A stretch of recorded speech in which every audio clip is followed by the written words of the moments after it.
जय शिवराय मित्रांनो, मुख्यमंत्री माझी लाडकी बहीण योजनेच्या हप्त्या वितरणाच्या मोठ्या गोंधळानंतर अखेर डिसेंबर महिन्याच्या हप्त्याचं वितरण सुरू करण्यात आलेलं आहे।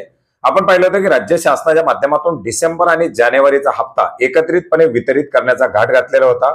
याच्या विरोधात निवडणूक आयोगाकडे मोठ्या प्रमाणात तक्रारी प्राप्त झालेल्या होत्या आणि याच तक्रारीच्या पार्श्वभूमीवर निवडणूक आयोगाच्या माध्यमातून फक्त थकीत असलेले किंवा नियमित हप्ते जे आहेत ते वितरण करावेत अशा प्रकारचे निर्देश देण्यात आलेले होते। कुठल्याही प्रकारचा अग्रिम स्वरूपामधील या योजनेचा हप्ता वितरित करण्यात येऊ नये अशा प्रकारच्या सूचना राज्य सरकारला देण्यात आलेल्या होत्या। याच पार्श्वभूमीवरती आता थकीत असलेला डिसेंबर महिन्याचा हप्ता हा राज्य शासनाच्या माध्यमातून मुख्यमंत्री माझी लाडकी बहीण योजनेच्या पात्र असलेल्या लाभार्थ्यांच्या खात्यामध्ये वितरण करायला सुरुवात करण्यात आलेली आहे।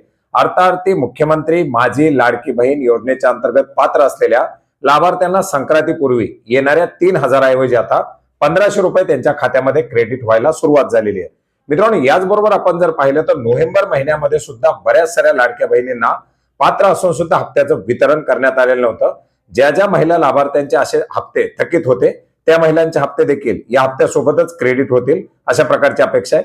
त्याच्या संदर्भातील डिटेल आलेला अपडेट सुद्धा आपण नक्की जाणून घेण्याचा प्रयत्न करणार आहोत।